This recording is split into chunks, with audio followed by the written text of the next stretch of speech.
Well, hello, and we are greatly overjoyed with you being here with us today for another episode of Kidney Talks with the Ron and Joy Paul Kidney Center. I'm your host, Reverend Kendrick Curry, and we're just excited today to have with us Dr. Keith Melanson as well as Dr. Clive Callender. Both are just leaders in their own rights as it relates to kidney and kidney transplantation. I am from the Pennsylvania Avenue Baptist Church, and Dr. Melanson is from the George Washington University uh, Kidney Center, where he is a transplant surgeon and works with the Ron and Joy Paul Kidney Center there. Dr. Callender is with MOTEP, who is a minority organ tissue transplant education program and one of the godfathers, if you will, of kidney transplantation. So I welcome them as guests and co-host.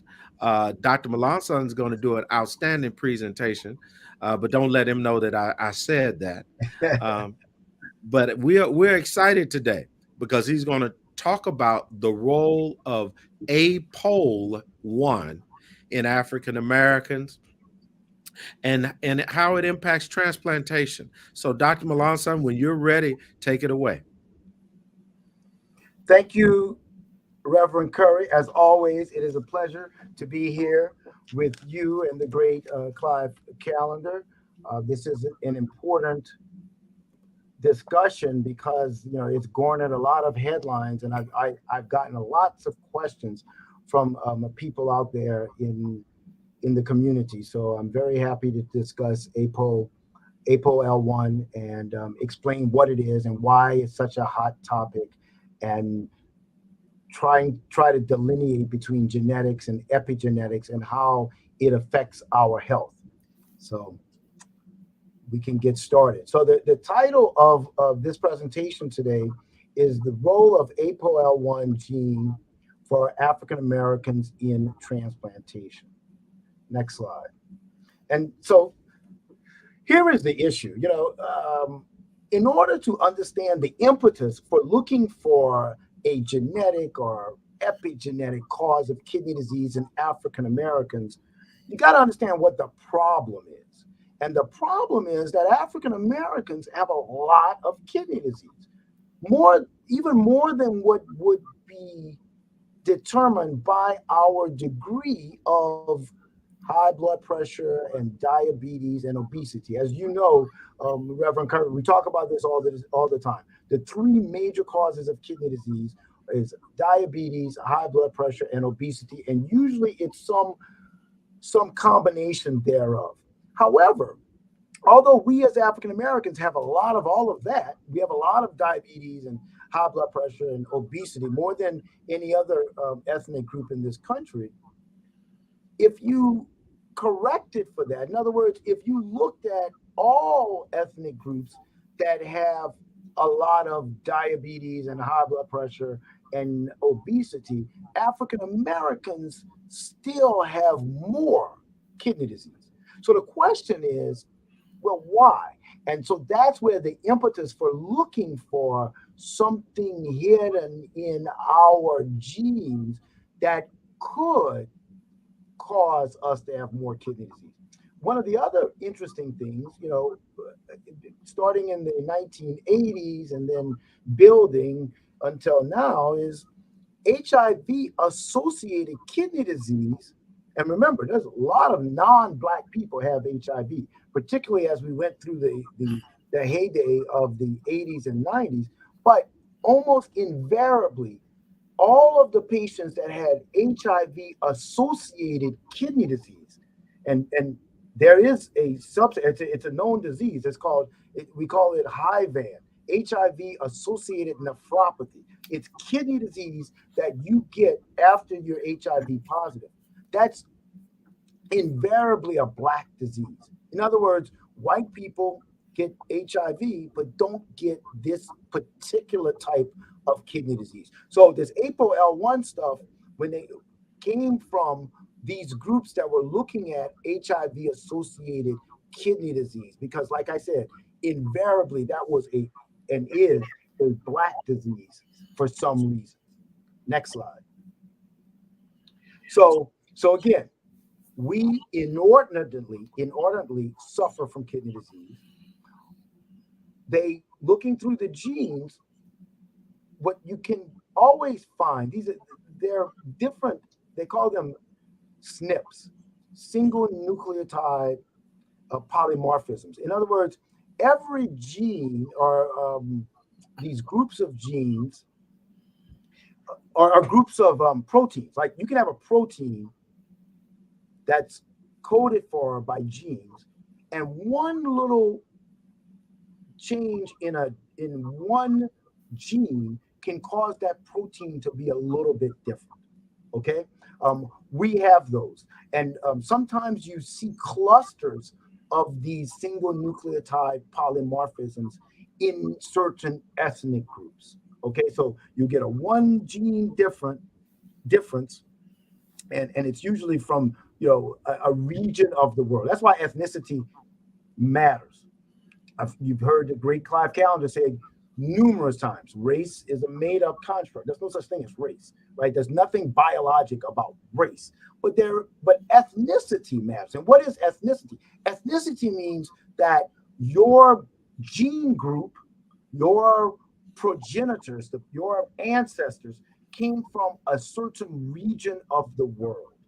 And those regions are important because the way we work as humans, as animals, is we're going to evolve to take advantage of the environment that we're in. And sometimes these minor little variations can give you an advantage in that environment. As humans, these things have built up in us over a long, like hundreds of thousands of years. And even with these differences, we are very, very similar because everyone's going to have these little differences over time. But ethnic groups that live in one area for a long period of time will build these up. So ApoL1, which is a lipoprotein, it's found in cholesterol. It is found inside the vessels of your body. And when they started looking, because now with these high-powered machines, they can look at all your genes, right? And then they can look at where your genes come from, and they can look at differences in genes. It's kind of like when you get a 23andMe or you get your genes analyzed. I've had that done a couple of times, and they tell me where my genes come from in the world. Most of my genes come from West Africa. Some come from America, like from Native Americans. Some come from Europe, and all those things mixed up makes me and my family. We have a mixture of all these genes. Well, they can also look to see if you have some of these minor little polymorphisms. Like some proteins. Let's say there's a protein that your body makes, or an enzyme, and there are 10 different ways the protein can be made. And if you have one little gene variation, it causes you to make the proteins different ways. This particular protein, this apolipoprotein L1, by ethnic groups, tends to be pretty much 100% in people that ancestors came from Africa. Okay, doesn't mean that everyone that comes from Africa has it, but it means that when you find it, it tends to be in people that come from Africa. All right, so that's where the concept came from.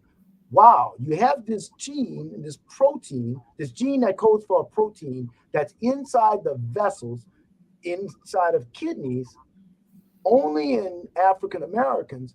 Maybe it's responsible for what we're seeing insofar as more kidney disease.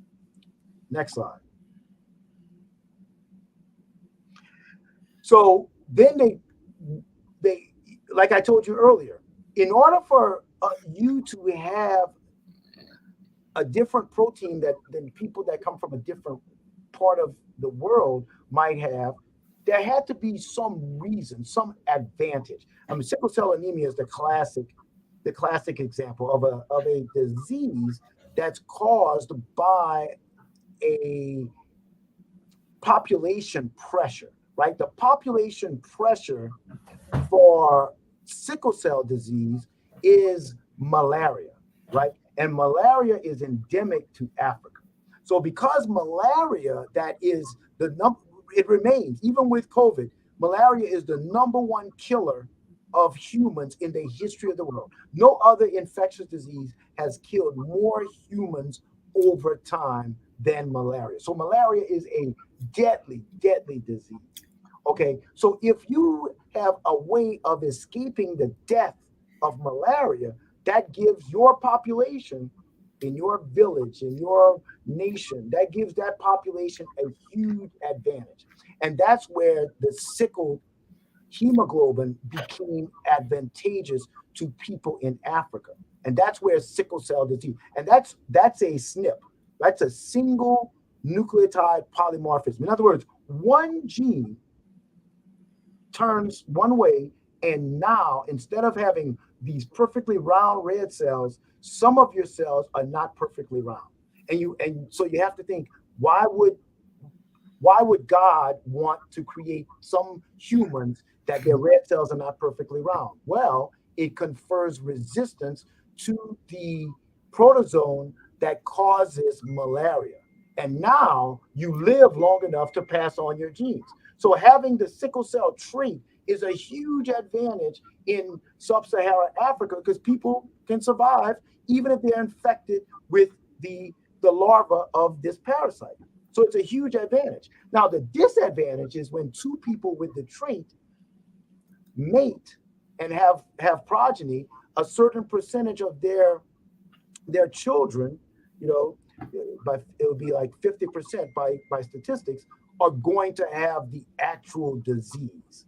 It's a recessive trait, but if the two recessive traits come together, then you can actually have sickle cell disease, and that can be deadly. But for most of the kids, because only really it's really more like 25% are going to get they're going to get both recessive traits. So only 1 in 4 live births, statistically speaking, is actually going to get the disease. The other kids are going to carry the trait and they're going to be okay, right? So that's an example of a population pressure causing genetic differences that confers an advantage in that environment. So then you go to Northern Europe, there is no malaria in Northern Europe. So you don't need, you don't have that population pressure. Therefore, you don't have the sickle cell gene there from people that are traditionally from that area. So that's an example of what we're talking about here. Well, when they found this APOL1, they had to there had to be a reason that people from Africa had it, and they believe that it's because of sleeping sickness, which is another very deadly disease that people can get in sub-Saharan Africa. And APOL1 seems to confer resistance to sleeping sickness. So there you go. So now you got a similar story to the sickle cell story. We know sickle cell single nucleotide polymorphism caused by population pressure, malaria, gives gives Africans and African Americans an advantage to survive that illness if they carry that trait. Therefore, that's why they carry it, albeit although it can, in the right situation, lead to a disease. So this concept was, if you follow the logical thought here, that again, African Americans that are from an area that has this population pressure, sleeping sickness by trypanosomiasis, and by having APOL1 circulating in their bodies, it confers resistance, and that's why they have it, and that's good because they don't die of sleeping sickness. However, they continue to carry this gene, and over time, having this gene might increase their chance of having kidney disease. And even though that's bad, kidney disease is something you're going to develop much later in life, and you will have passed on your genes. And that's the way through evolution. That's the advantage, right? You want humans to last long enough so that they can have children. And so anything that gives you longevity beyond your 20s is seen through evolution as an advantage. And that's the concept behind why people, or at least that's the theory. The concept is conceptualized, and that's the theory as to why this APOL1 is in African Americans and why it may have a problem with their kidneys later in life. Next slide. So my problem with this whole concept, this theory, is that unlike the sickle cell data, which I told you, which took decades of dedicated research to figure this out. It took a lot of great scholarship. Many of the titans in sickle cell research were African Americans, and it's much larger than we have time to get into here. But suffice it to say, it took a lot of brilliant scientists decades to figure out the story I just told you about sickle cell. With APOL1, because of the template of the sickle cell, I think there were lots of skips ahead in the logic, right? In other words, people just thought, oh my goodness, we got the story because that story had already been told. So the concept was, oh my goodness, that's what sickle cell is all about. So this is the exact same thing that's happening with APOL1. The data doesn't bear it out though, okay, in the same way. And what I mean by that is sickle cell is a recessive trait. That gene, when you have it, you're not going to necessarily have sickle cell disease because your other hemoglobin is normal. But what you can do, if you find that gene and then you look at a peripheral smear of someone's blood cells, it correlates 100%. So even if you're a carrier, you will have that gene, you can find it, and you can find sickle cells, even though you don't have the disease. Okay. And if you have both of those recessive genes, you will have the disease, right? 100%. There's no doubt. Okay. That's sickle cell. Not so much here, right? In other words, here you can find that gene, particularly if you have one copy of it, and there's no evidence that you have any disease with one copy. And you can have two copies, which for sickle cell, you have two copies, you have sickle cell disease. There's no doubt about it. Here, you could have both copies of the gene, and you still may not have any disease.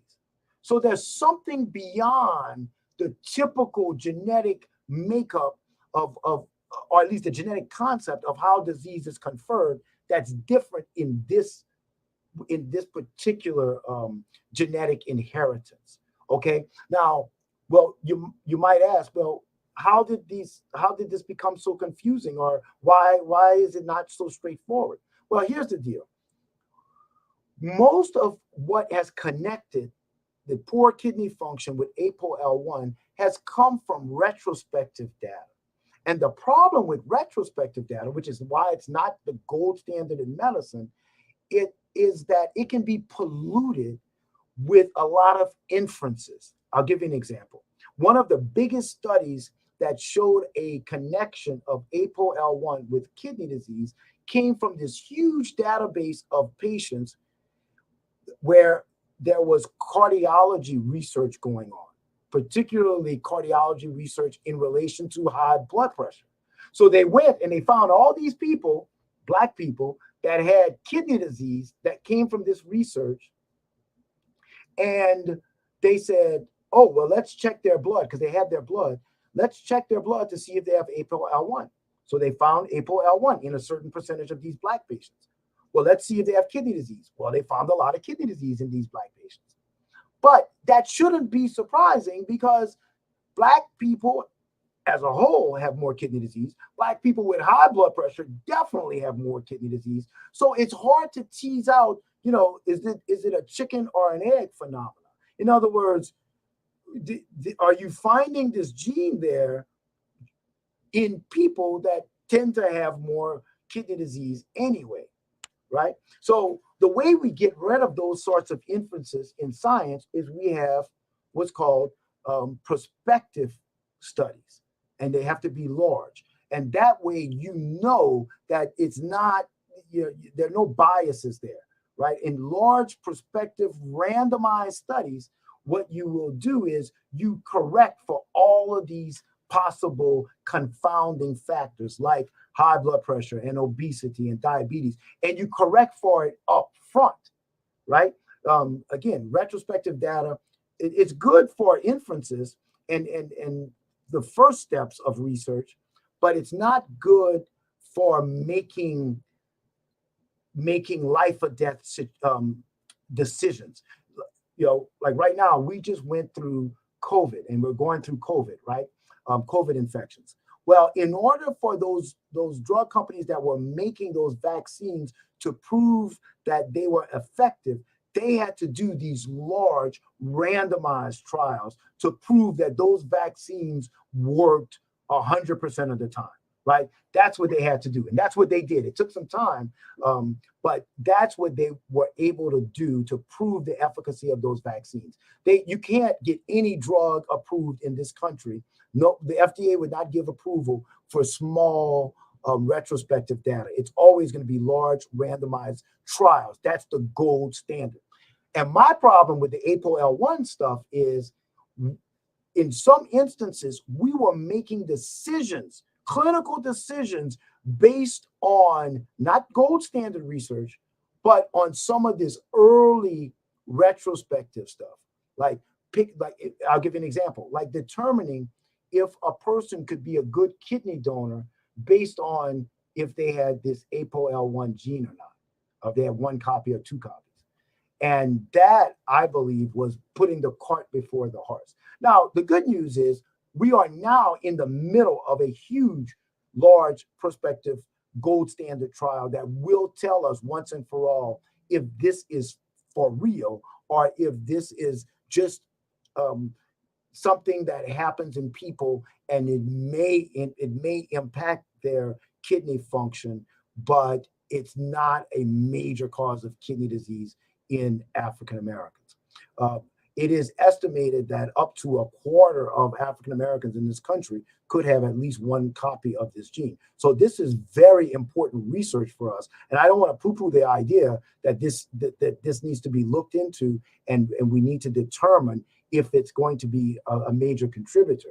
And I also don't want to give the impression that even though those small studies were not prospective randomized studies, that it doesn't mean anything. No, this is important research, and we need to be doing it because it will change a lot of our risk assessment for people of color insofar as kidney disease. Next slide. All right, so this is what I think is very important to understand. Because everybody takes biology in high school, we understand what genetics are. We have a harder concept of, or it's a harder concept to get across the idea of epigenetics. And epigenetics, I believe, could be more at play here than genetics. And let me explain what I mean by that. Epigenetics has to do with not just your risk, but what is actually occurring in your body. In other words, we all inherit certain genes, and there's certain risk associated with those genes, but you don't necessarily have to travel the route to the disease based on your lifestyle. In other words, you could have, and I know Reverend Curry's probably given some sermons about this. You could have a family where everybody in every generation, the men in the family have become alcoholics. So you're sitting there with the young man. His grandfather was an alcoholic. His father was an alcoholic, and here now he's coming of age, and it's like it's in his genes, right? He's going to be an alcoholic, but not necessarily so, right? Because he volitionally he can make decisions that will keep him from becoming an alcoholic, right? He can become a lifelong teetotaler, like Dr. Callender, right? But that's volitional. And that's what epigenetics is. Epigenetics is you making determinations about your health. you making turns in, your, you can go right, you can go left, and you're making the correct turn rather than the wrong turn. And even though the genes that you inherited may give you a risk, it doesn't mean you're definitely going to get the disease, right? And that's what I believe is going to be part of this ApoL1 story, because I think what we're going to find is that it confers some risk. But, like I told you, there are people that have both of those genes, right? They have both copies of the genes, but they don't have any kidney disease. But what you will find, I believe, and what I have seen in some of the data, is that the people that have the risk, but they have a healthy lifestyle, they're thinner, they eat less red meat, they may be vegan or vegetarian, they work out, they have low blood pressure, they don't have high blood pressure, they don't have diabetes. In other words, it's more of the concept is like a two-hit hypothesis. And we have this in genetics where the first hit could be the gene, right? So you inherit the gene, like you may inherit a gene in for the way your lung is created that increases the chance that you could have cancerous cells in your lung. Okay, so you got the gene. And a lot of people, if you look through your family tree, a lot of people in your family tree may have had lung cancer. Okay, so you have the gene, you have the history, the family history. Now you're a smoker. Okay, so that's the second hit, right? So you could have taken that person that has the gene, has the family history, but they're not a smoker, they work out, they're healthy, and they never developed lung cancer. They had the risk, they had more risk. The risk is the genetic risk, but the reality is the epigenetics, how they have actually lived their lives. Now, here's the kicker about epigenetics. Just like genetics, epigenetics can be inherited. Let me say that again. Just like genetics, genes, epigenetics can be inherited. Because what is epigenetics? Epigenetics is the stuff that touches the gene, right? So the proteins that actually get turned on and off the gene is the epigenetics. To think about it this way.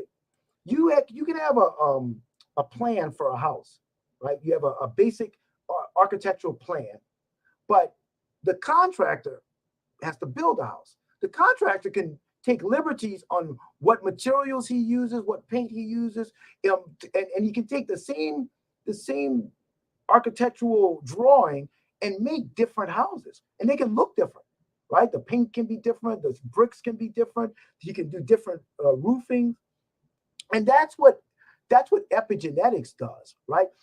Because epigenetics has to do with the RNA rather than the DNA, or the proteins that touch the genes. These it can make a difference in what genes are expressed. Just because you have the gene doesn't mean it's turned on. It turning it on could give you a disease, right? But in you, it may be turned off. Whereas in your grandfather, it was turned on. And turning it on and off has to do more with your behavior or your father's behavior, right? So let's go back to the Baptist sermon, right? So the grandfather was an alcoholic, but the father turned that gene off. The father was born again. The father never drank in his life. So the father's son, that gene is still there. The grandfather, the grandson got that gene as well. But that grandson, like his father, never turned that gene on. Right? So that's the concept with epigenetics. And that's why lifestyle, Dr. Callender's been preaching this his entire career, right? Be better, pray, drink lots of water, get lots of sleep, don't eat too much sweets, don't drink alcohol. That's epigenetics. Dr. Callender's ahead of his time. I'm gonna tell you, when he started preaching that sermon, nobody knew anything about epigenetics back then, but he knew about praying, right? So that all that stuff makes you healthier. We now know that scholarship has shown us people that pray and meditate and do these healthy things in their lives, the happy hormones that's in our brain, dopamine and serotonin, those things increase, right? So people feel better about themselves. And what happens when people feel better about themselves? They tend to elicit behaviors that make them take better care of their bodies, right? So I'm saying all that to say this is probably more important in this particular scenario, and definitely in general. Epigenetics is much more important than genetics. So even if the ApoL1 bears out that it confers risk for kidney disease, what is much more important is you doing all the things to stop the second hit. Not having diabetes, not having obesity, not having high blood pressure, or even if you do have high blood pressure, making sure it's treated. And we've gone through this many times on this webinar, talking about what's a normal blood pressure and making sure that you are being adequately treated. I don't care how many medications you're on. If that top number is above 140, you have high blood pressure. If that bottom number is above 80, you have high blood pressure. And it's not an either or. I mean, it is an either or. It's not you have to have both. In other words, your top number could be fine, and if the bottom number is high, you have high blood pressure. The bottom number could be fine, but if the top number is fine, you have high blood pressure. So these are the sorts of things that's more important than the genetics. And that's why, I was telling some students before I started this talk, I said, genetics is sexy in the sense that, the NIH and all these researchers, they get money to do all this genetic research. I say, but the non-sexy stuff, which is treating your diabetes, treating your high blood pressure, that's the kind of stuff that is hard to get a grant for. Ask Dr. Calendar. I mean, you could come up with a grant where you just say, you know what, just give me a lot of insulin, and I'm gonna go in the black community. I'm gonna make sure people with diabetes get their insulin. Guess what? You're gonna do a lot of good. Just take high blood pressure medicine. You can take your high blood pressure medicine, go out into the community, and find people that are having trouble getting their high blood pressure medicine, and you're gonna give it to them. You're gonna do a lot of good, right? It's gonna be hard to get that grant, but you could do a lot of good. But let's say you got a high-powered genetics lab, and you say, "Whoa, I think I found what makes Black people different." Oh my goodness, you're gonna get some huge grants, right? And that's where this stuff comes from. I'm not saying it's not good research. What I'm saying is, the more important part is the lifestyle part of it. Next slide.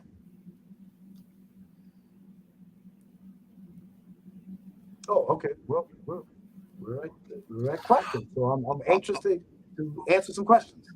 Yeah, please feel free to put your questions in the chat. We love to have questions that are thought provoking, and we ought to be excited today because Dr. Calendar became Baptist. Um, normally that would have been a homily from a priest, You're right. but he You're so became a right. I Baptist forgot. today. He Yeah, yeah, became yeah, no, yeah. you didn't forget. You can't deny what's in you. Didn't you just say that you could change your behavior? That's This is true. about That's true. epigenetics Yeah, now. yeah, yeah. You're right. You're right. You can change you your know, stride. it is really good. Earlier in the talk, and I appreciate the talk. Um, I wanted, this APOL one. You say many thought it was or is derived from sleeping sickness. Could you just tell us briefly what is sleeping sickness and why would APOL1 be derived potentially from such? Well, it's kind of like the story I was telling about malaria, sleeping sickness, the trypanosoma parasite, exactly like the parasite that causes malaria.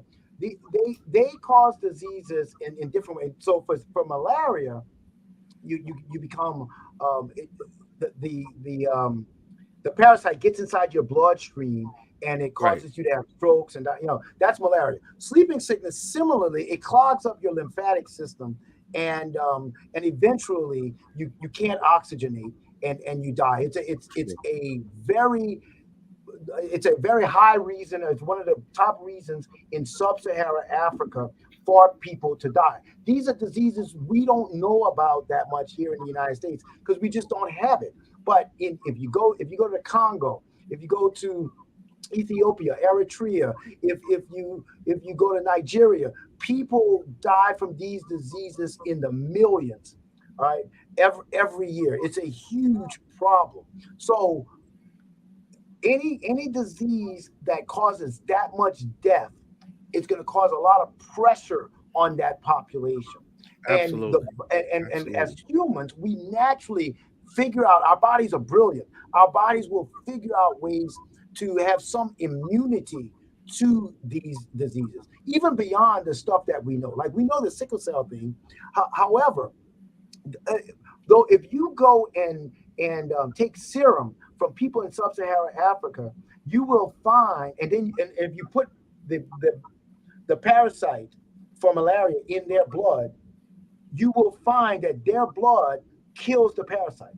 And if you I took understand. people, like if you took the three of us, even though we're African Americans, if you took our blood and you put the malaria parasite in our blood is not going to react against it at all, right? So my Exactly. point is, when you live in a community like that, the community builds up some immunity. It's kind of Yeah, like we immunity. talked about this Immunity with one. COVID. Yeah, that's where the vaccines came in for COVID, right? We want to get herd immunity. Once you have a Right. certain percentage of the population is vaccinated, then the entire population is protected. So that's what's happening, and that's where this concept of, in these people, in protecting themselves against sleeping sickness, built up these immune cells, and changed their enzymes a little bit in order to prevent them from getting sleeping sickness. But could have changed the architecture of the vessels inside their kidney and increased their risk of kidney disease. That's the concept. So yeah, concept understood. If you could just give us a brief explanation of on the ground, if I'm concerned now that you told me about this APOL1 gene, how would I find out if I have such a gene? Is it done doing a normal blood test, or do I have to wait totally till a study is done and figure out if there's a correlation? If we believe that there's a correlation, is there something I can look at now to help me better understand? Yeah, Or do you want to wait till there more conclusive evidence but after this huge study is done? yeah. No, I would say, I believe, except for very specific populations, that you should wait until the study is done. However, Yeah. there are now, all of this genetic stuff has become much cheaper and much more routine. So it's pretty easy. I mean, you can go to your primary care physician, and they could do a genetic test on you to see if you are a carrier of APOL1 pretty easily. But again, I don't. I think the more important thing is to see what the data is going to tell us in this study, which should be completed by next year.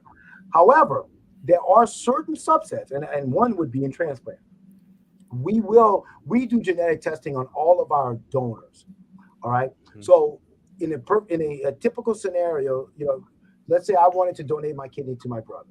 So I come in, Dr. Calendar's my doctor. I go into his clinic, and he's going to take blood from me, and he's gonna find out if I am a carrier of this gene. And and maybe I have two copies, because it's having both copies is where we would have more concern. Okay, so if everything else checks out for me, when Dr. Calendar is doing my workup for me to be a kidney donor for my brother, the conversation we're going to have is, he's going to come in and he's going to say, all right, um, Dr. Melanton, your blood pressure is fine. You're not overweight. You have good kidney function. There's no other sign of disease in your body. However, you do carry this gene, and therefore, what we do know is that it may be a precursor, or you may be carrying an increased risk of kidney disease. Okay. However, you need to have a second hit, right? So I would, in that situation, if I'm talking to a patient, I'm going to say, if your blood pressure is totally normal, you're not on blood pressure medicine, you're otherwise healthy, you lead a healthy lifestyle, even though you carry this risk, I think it would be fine for you to donate, but you need to understand that you carry this risk. Because although you're fine now, 10 years from now, you need to still be thinking that you might have an increased risk. So you still don't want to gain a lot of weight. You still don't want your blood pressure to be out of control. So it's a good way to have the conversation with the patient. Now, in a That's different right. scenario, let's say you have a patient that already has a little bit of high blood pressure. They're already taking one blood pressure medicine. They're already a little overweight. They may have a little protein in their urine. These are kinds of things that typically you might still think that that person could be a kidney donor. They're taking the blood pressure medicine, their blood pressure's under control. They're a little overweight, but they're within the limits.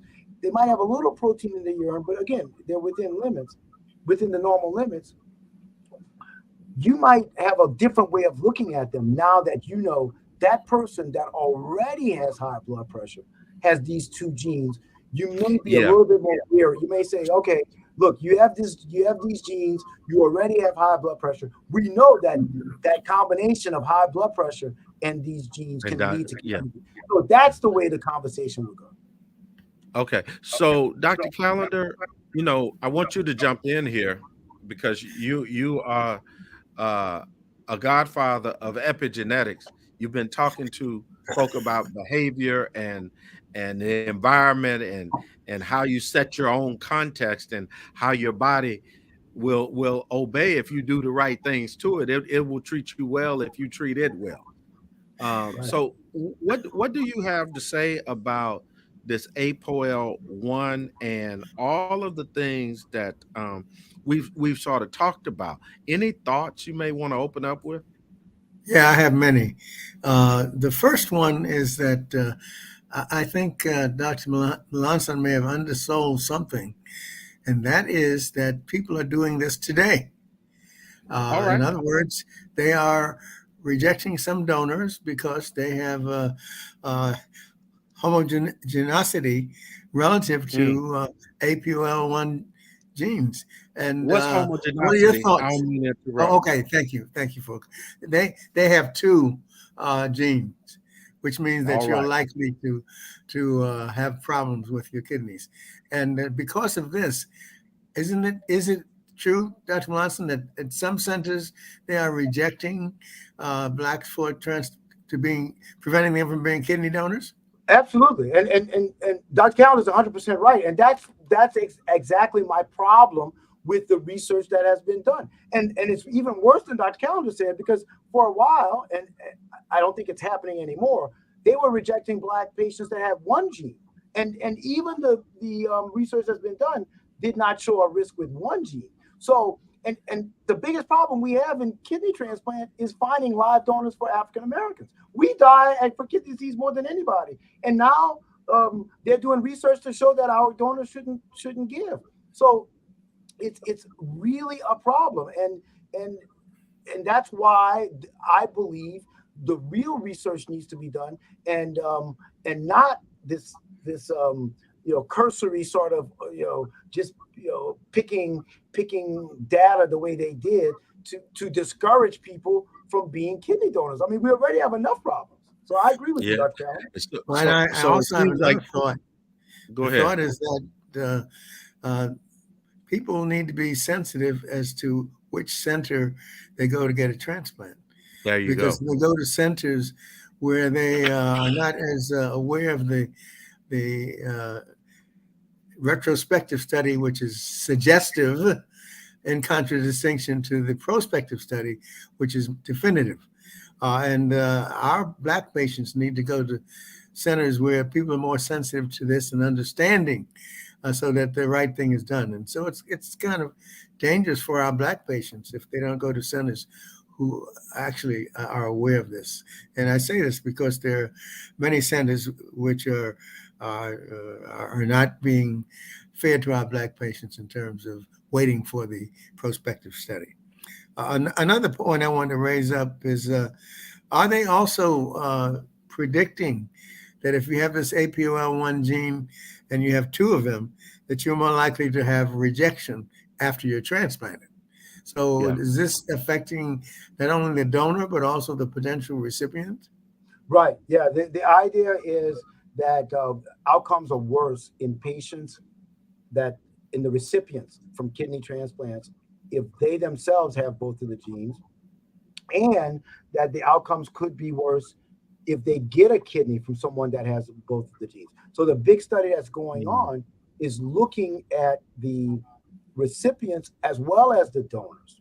So yes, that's the concept. The concept is that there might be a risk associated with the organs of people that have two of these genes. Yeah, We again, and I want to jump in here because you've already hinted at the impact of structural racism in the determination of of the use of the testing or determining this APOL one and determining whether it should folks should have it for if you have it then you're suitable, if you don't have it then if you have it you're not suitable, if you and that's just horrible. But I want to really jump in here and have some understanding around what this means for Black folk or African Americans and brown folk. How are we, the lay people, to learn to listen from these studies and begin to understand that, one, we are in need of great kidneys, and how do we get them? But we're also in need of donors. What does this really mean for Black and brown people? yeah, And and but yeah, Dr. Curry, you're absolutely right, and Dr. Calendar will tell you, we see this over and over again, and what we see is this concept or this idea that somehow our lives are not as valuable, or that we don't care as much about our loved ones. And what I I mean understand. by that, yeah. So what I mean by that is this disease, kidney disease, kills us more than anybody, right? Yeah, So it should be presumed that you got this problem, right? You got all these people dying of this disease.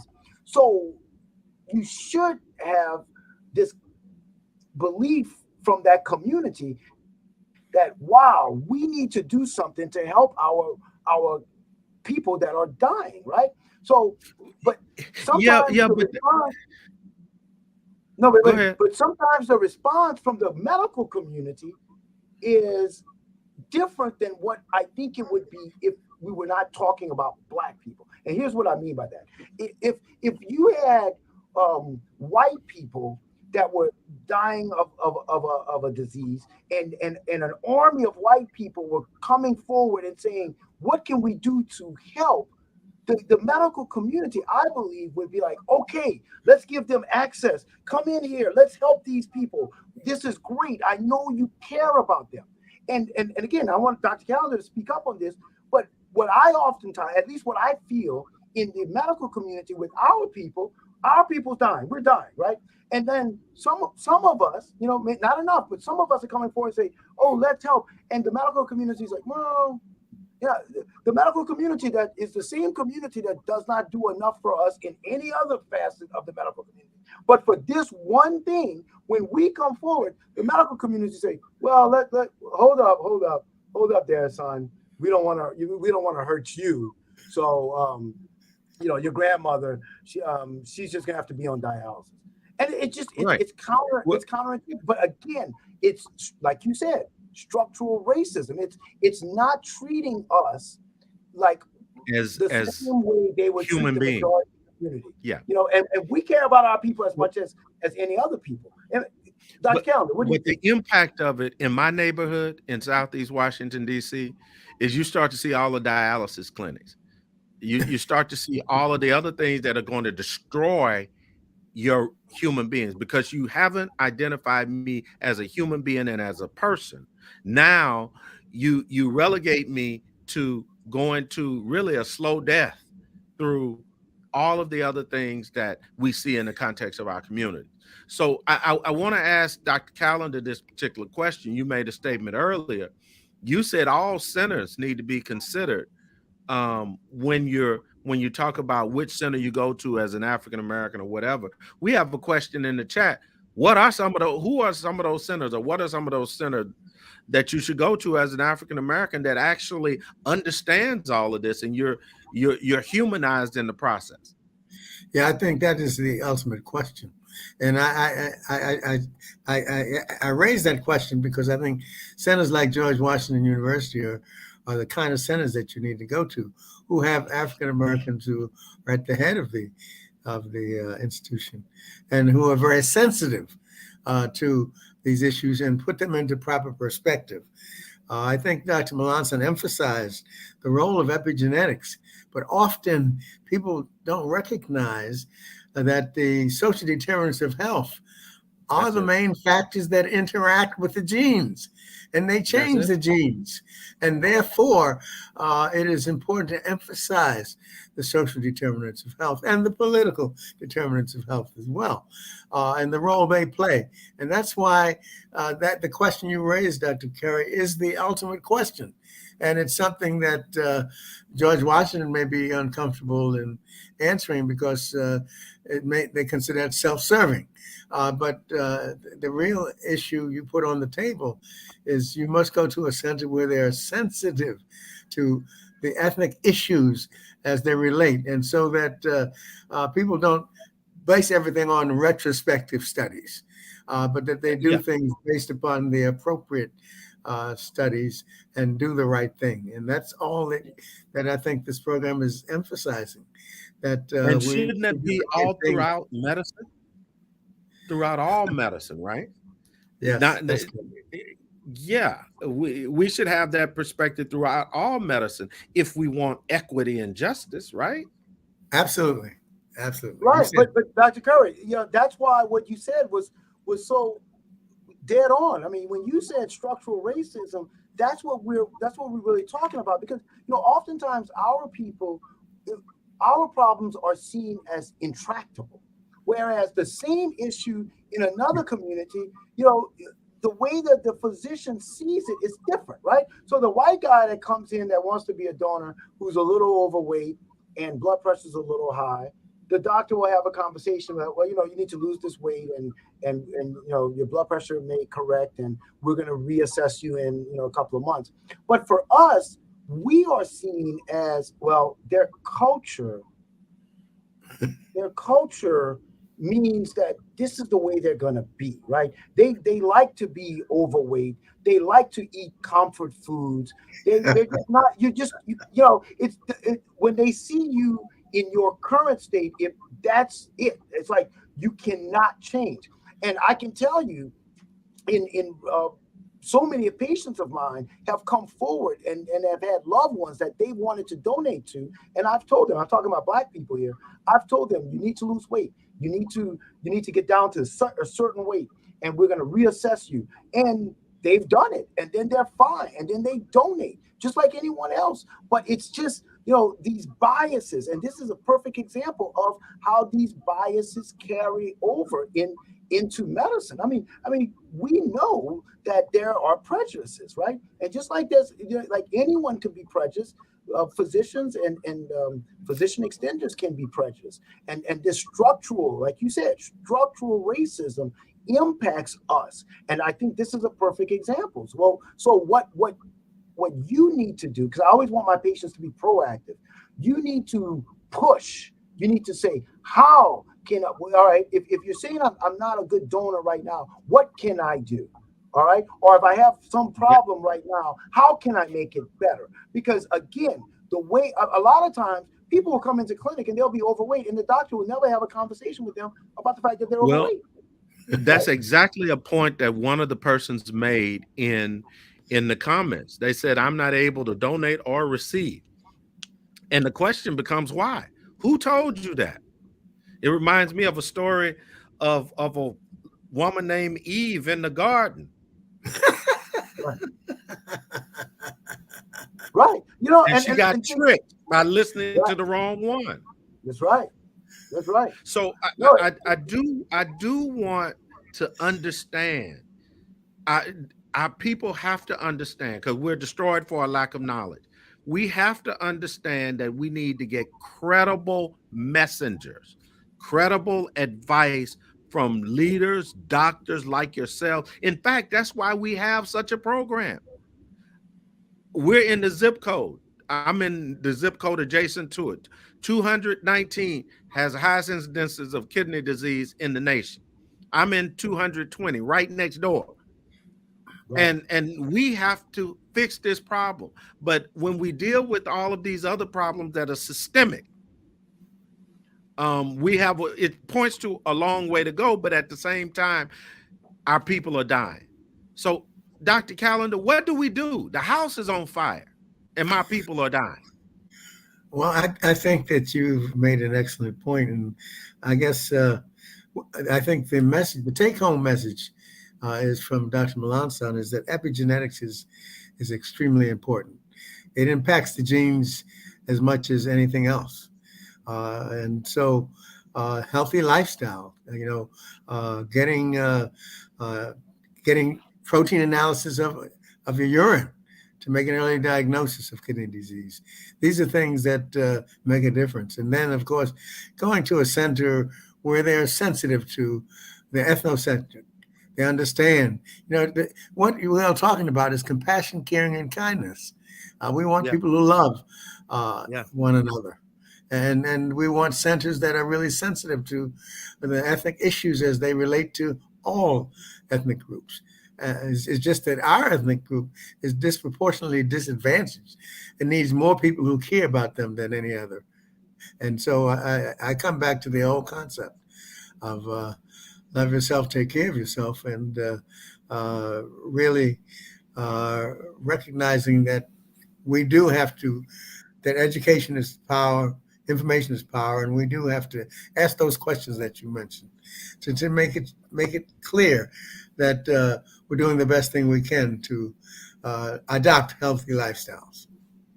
that makes total sense. Dr. Melanson, we are having to about wrap up now, but I wanted to see if there were any closing comments you might have about how we can deal with this role of APOL1 in African Americans and transplantation.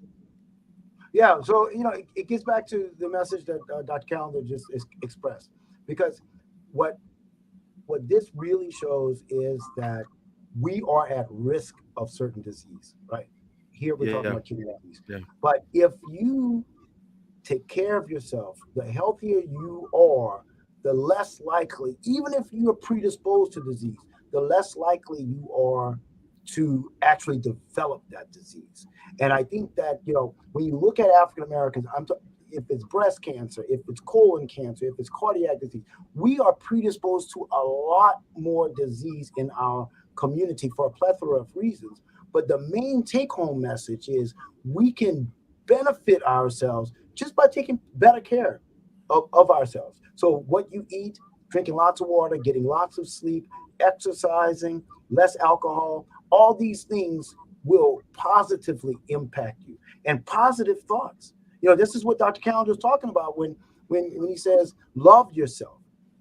Positive thoughts makes your body healthier because you release different hormones, and those hormones that you release that come from happy thoughts make you healthier. So that's that's right. that's the take home That's right. message. Well, that's just amazing, and I'm so glad that we've had Dr. Keith Melanson, Joseph Keith Melanson from the Ron and Joy Paul Kidney Center at GW, and Dr. Clive Callender from the Minority Organ Tissue Transplant Education Program, and they've educated us today. I'm your other co-host, Kendrick Curry, pastor of the Pennsylvania Avenue Baptist Church, and I just encourage you to tell your family and your friends to make sure that they watch this particular episode and all of the episodes of Kidney Talks with Ron and Joy Paul Kidney Center. We want to wish you a happy holidays, and we want you to know beyond a shadow of a doubt that your thoughts become words, your words can lead to actions and behaviors, and we want to see you transformed by the renewing of your mind. So think good things and May heaven bless you, God smile on you, and take care.